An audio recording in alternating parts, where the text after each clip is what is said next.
नमस्कार मंडळी, मी प्रियंका आणि तुम्ही पाहताय भक्तीची शक्ती या यूट्यूब वाहिनीवरील आजचा महत्त्वपूर्ण व्हिडिओ, तो म्हणजे अधिक मास महात्म्य अध्याय 23 मधील कथासार ऐकणार आहोत. कालच्या अध्यायामध्ये आपण ऐकलं होतं द्विज शर्मा ब्राह्मण आणि त्याच्या पत्नीविषयी जे येणाऱ्या अतिथींचं अगत्य व्यवस्थित करत होते, ब्राह्मणांची सेवा करत होते. तर काल आपण ऐकलं होतं की विप्र म्हणजेच ब्राह्मणांची सेवा करण्याने कोणते पुण्य मिळते. त्याचबरोबर आज आपण ऐकणार आहोत माता लक्ष्मी आणि भगवान विष्णू यांच्यातील संवाद, जो असा चालला होता की अन्नदान, वस्त्रदान, रौप्यदान, गोदान आणि तीळदान हे दान केल्याने कोणकोणते पुण्य लाभते, यामुळे कोणकोणते फळ प्राप्त होते, त्या जो ही सेवा करतो, जो दानधर्म करतो, त्या व्यक्तीस काय लाभ होतो, हे आपण भगवान विष्णूच्या मुखातून माता लक्ष्मीस जेव्हा भगवान विष्णू सांगत होते ती कथा आपण ऐकणार आहोत. तर भगवान विष्णू माता लक्ष्मीचा संवाद बघा, हा ऐकल्याने खरंच खूप महत्त्वाचा आहे. हा अधिक मास भगवान विष्णूंना समर्पित असतो. सर्वांनाच माहिती आहे, आपण सुरुवातीपासून ऐकतच आलो आहोत. अधिक मास म्हणजेच पुरुषोत्तम मास, ह्याला मलमास असेही म्हणतात. पण हा जो महिना आहे भगवान विष्णूंना समर्पित आहे. मग भगवान विष्णूंची सेवा करण्याने आपल्याला खूप पुण्य लाभते. ह्यामुळे आपल्यातील संकट, दुःख, दारिद्र्य दूर होऊन आपल्याला पुण्याची प्राप्ती होते. बरं, ती फक्त आपल्यापुरतीच होते का? तर नाही. तर आपण इतर अध्यायांमध्ये सुद्धा असं ऐकलंय की हे जे आहे अधिक मासाचे फळ, जे स्नान धर्म म्हणजे स्नान, पूजापाठ, व्रतवैकल्य, जे काही नेमधर्म करून करतो.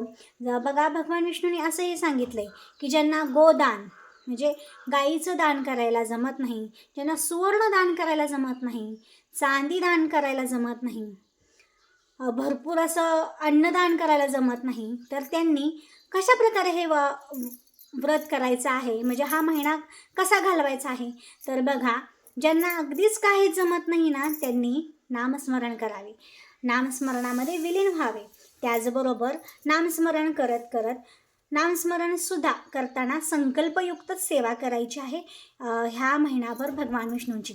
ज्यांना कोणालाही बघा जमलं नाही हा महिनाभर भगवान विष्णूंची सेवा करणे, तर तुम्ही हे शेवटचे जे काही दिवस राहिले आहेत, जसं की बघा आजची तारीख आहे,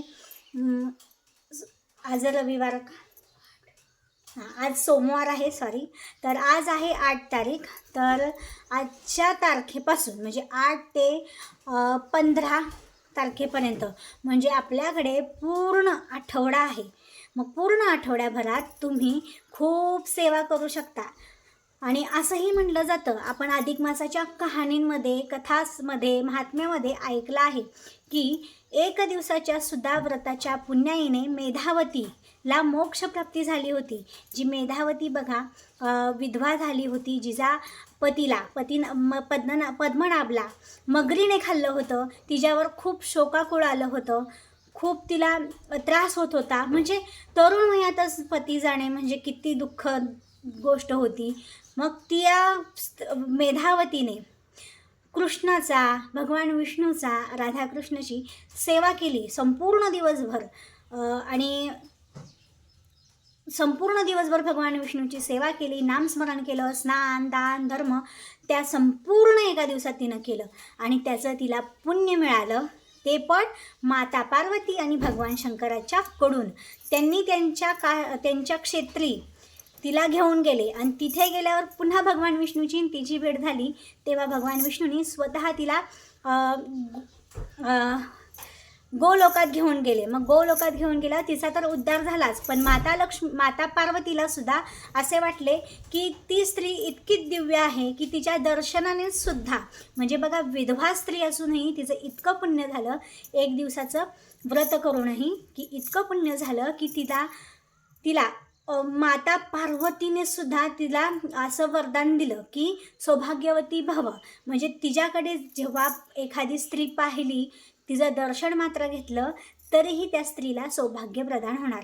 म्हणून काशी क्षेत्री अजूनही मंगळागौरी म्हणून मंदिर आहे बघा.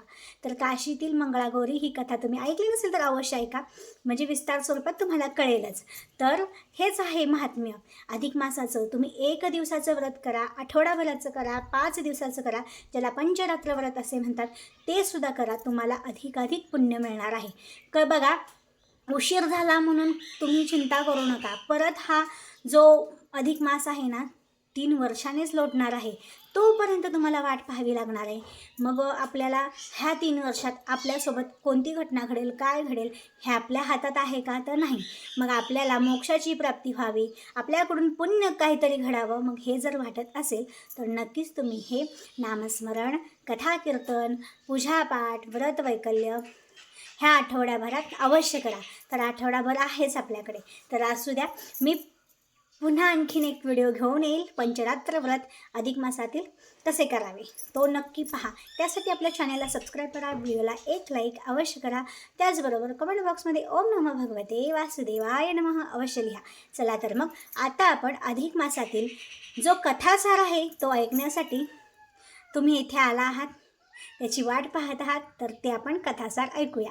तो म्हणजे अधिक मासातील 23वा अध्याय, त्यातील कथा म्हणजेच कथासार. जेव्हा द्विजशर्माचा पुत्र म्हणजे ब्राह्मण पुत्र हा जेव्हा आई वडील वारल्यानंतर खूप दुःखात असतो, त्यावेळी ते दोघे बहीण भाऊ एकटेच पडतात. आणि जो त्यांच्यासोबत नारायण हा त्यांचा मोठ्या आईवडिलांप्रमाणे भाऊ जो होता, जो मानलेला भाऊ होता, म्हणजे द्विजशर्मा ब्राह्मण ह्यांनी त्यांच्या घरी आलेला एक ब्राह्मण तरुण मुलगा जो होता, ह्या दाम्पत्यानं काही मूलबाळ नव्हतं, त्यामुळे त्या नारायणाला ठेवून घेतलं होतं आणि स्वतःचा पुत्र मानलं होतं. त्या पुत्रानेही त्याचे कर्तव्य सर्व पार पाडले होते, कारण की द्विजशर्मा आणि शर्माची पत्नी ही ब्राह्मण पत्नी अतिवयस्कर होते. हे दाम्पत्य अतिवयस्कर होतं. त्यांना 60 वर्षाच्या नंतर ही मुलं झाली होती. मग ही मुलं झाल्यानंतर ते दोघे वारले. म्हणजे द्विजशर्मा वारला आणि पत्नीने सहगमन केले. त्यामुळे मग दोघे गेल्यानंतरनं त्या द्विजशर्माच्या पुत्राला आणि पुत्रीला गावाने सांभाळलं. आणि जो नारायण होता तो तीर्थयात्रा करण्यासाठी निघून गेला. पण तरीही त्याला हे सर्व माहिती होतं. म्हणजेच त्यांच्या जन्माच्या वेळी जेव्हा त्यांचा जन्म झाला त्यावेळी तो पहारे करण्यासाठी दरवाजाबाहेर उभा होता. त्यावेळी 5वीची जी सटवाई जी असते, त्यावेळी सटवाई देवी येऊन मुलांचं भविष्य लिहित असते. तर ते भविष्य ह्या मुलाने म्हणजेच नारायण ब्राह्मणाने ऐकलेलं. तर ते ऐकलेलं तर काय होतं, मुलाचं भविष्य जे होतं त्या मुलाच्या भविष्यामध्ये होतं, असं लिहिलं होतं की तो मुलगा दीर्घायुष्य असेल, पण त्याला खूप कष्ट करावे लागेल. म्हणजे त्याला वडील राहणार नाही, तो अनाथ होणार आहे, त्याची बहीण पण निघून जाणार आहे, पुन्हा त्याला खूप कष्ट करावे लागणार आहे, त्याला दही ताक असे विकून त्याला आयुष्य काढावं लागणार आहे. म्हणजे खूप कष्टप्रद त्याचं आयुष्य असणार आहे असं सांगितलं होतं. मग हे त्याचं पण भविष्य त्याला माहिती होतं आणि त्याच्या मुलीचं म्हणजे द्विजशर्माच्या मुलीचं सुद्धा त्याला भविष्य माहिती होतं.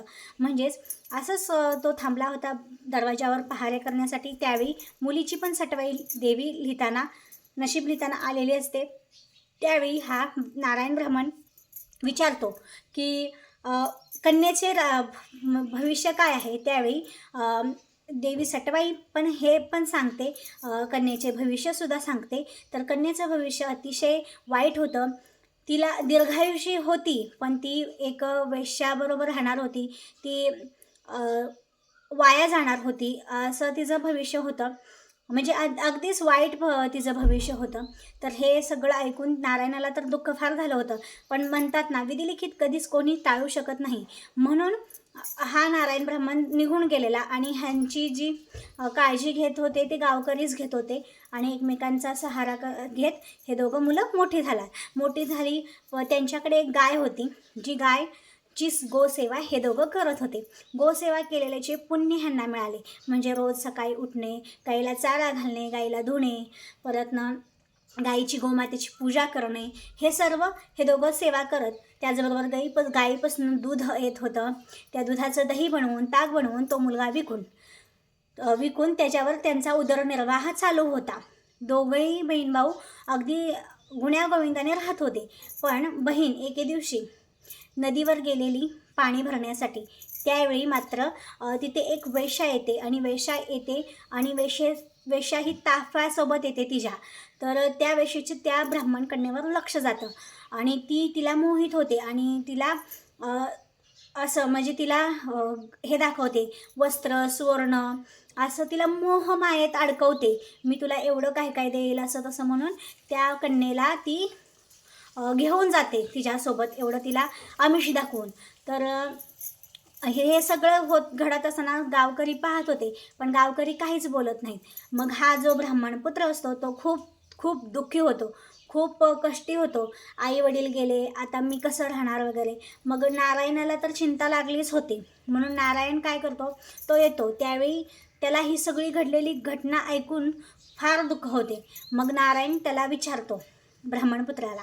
नारायणला ते दोघं गुरुच मानत होते. म्हणजे जसं आपल्या म्हणजे ब्राह्मण लोकांमध्ये म्हणजे आपल्या ह्याच्यामध्ये आपण बघा आई वडिलांना गुरु मानतो, तसंच ते ब्राह्मणपुत्र त्या नारायणाला गुरु मानत होते आणि गुरुची आज्ञा ते अगदी शिरोस्थ म्हणजे मानत होते, भरपूर प्रकारे मानत होते.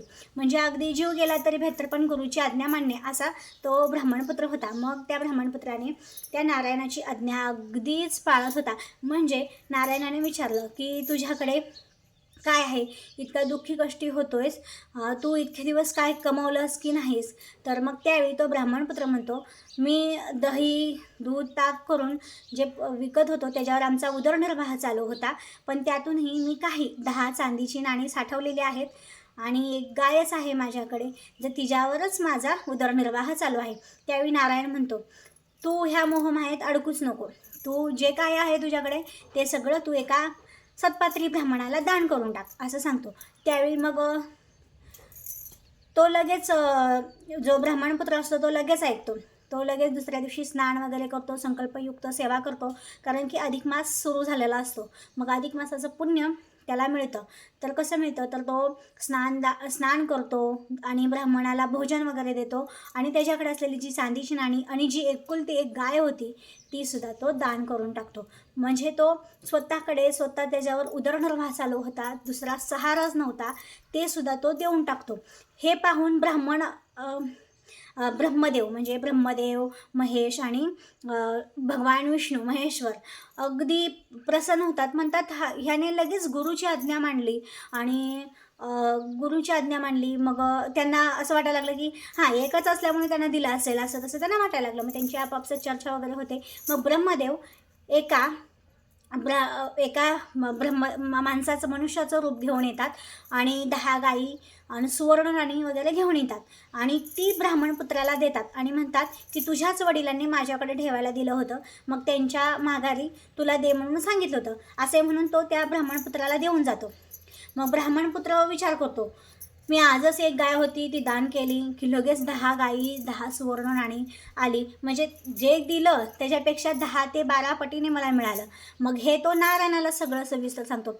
मग नारायण हे ऐकल्यावर नारायण पुन्हा म्हणतो, उद्या आपण हीच सेवा कर आणि जेवढं आहे तुझ्याकडे तेवढं सगळं दान करून मोकळा हो.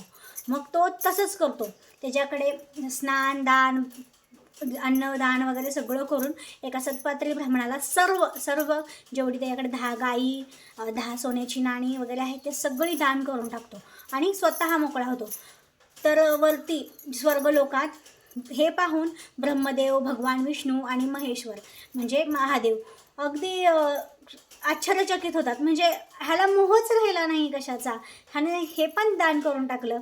आणि असं मग ह्या विचाराने ब्रह्मदेव आणखीन त्याची परीक्षा घेण्यासाठी येतात. त्यावेळी ते 100 गायी आणि सुवर्ण मोहरा चांदीच्या मोहऱ्याचं असं घागरी घेऊन येतात आणि म्हणतात तुझ्या वडिलांनी माझ्याकडे दिलं होतं हे तुझ्याकडे ठेवायला लागेल, तुझ्याकडे सुपूर्द करतो असं म्हणून आले.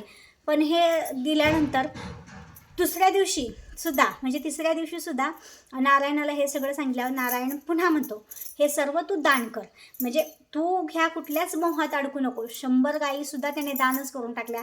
ते सुवर्ण जे काही चांदीचे घडे आणले होते ब्रह्मदेवाने ते सर्व तो दान करून टाकतो. तो पूर्णपणे मोकळा होतो. हे सर्व पाहून अगदी त्रिदेव हलून जातात. म्हणतात खरंच हा इतका म्हणजे गुरुभक्तीत लीन आहे, गुरुची आज्ञा अगदी शिरावर ठेवतो आणि गुरूंना अगदी उच्च मानत आहे. मग ज्या ठिकाणी गुरूंची आज्ञा मानली जाते तिथे देवसुद्धा आपल्याला भरपूर फळं देतात असं म्हणतात.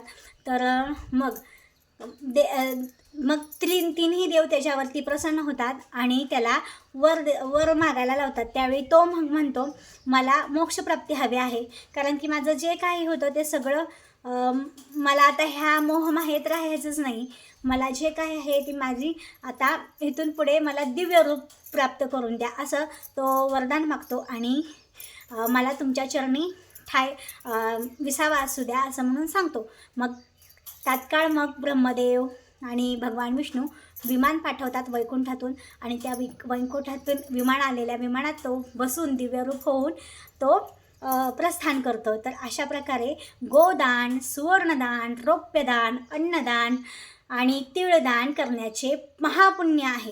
आणि त्याने जी सेवा केली होती ती अगदी 4-5 दिवसच केली होती आणि गुरूंवरती भक्ती पूर्ण ठेवली होती, गुरूंची आज्ञा मांडली होती. तसेच आपल्या आयुष्यामध्ये आपली आई, माता पिता, लग्न झालेल्या स्त्रीचा नवरा हे गुरु असतात. त्यानंतर इतर गुरु असतात. तर नक्कीच त्यांची आज्ञा पाळा आणि तुम्हाला पण काही ना काहीतरी चांगलेच तुमच्या आयुष्यात घडणार आहे. कारण की आई वडील तरी आपल्या मुलांना कधी चुकीचा मार्ग दाखवत नाहीत. तर ही कथा इथे संपवते. फार तुमचा वेळ घेत नाही. आवडली असेल कथा तर एक लाईक अवश्य करा, नसेल आवडली तर डिसलाईक करा. पण कमेंट बॉक्समध्ये ओम नमो भगवते वासुदेवाय नमः अवश्य लिहा, भगवान विष्णू आणि माता लक्ष्मीच्या कृपेसाठी. धन्यवाद. श्री स्वामी समर्थ. जय जय स्वामी समर्थ. आजची सेवा इथेच थांबवते.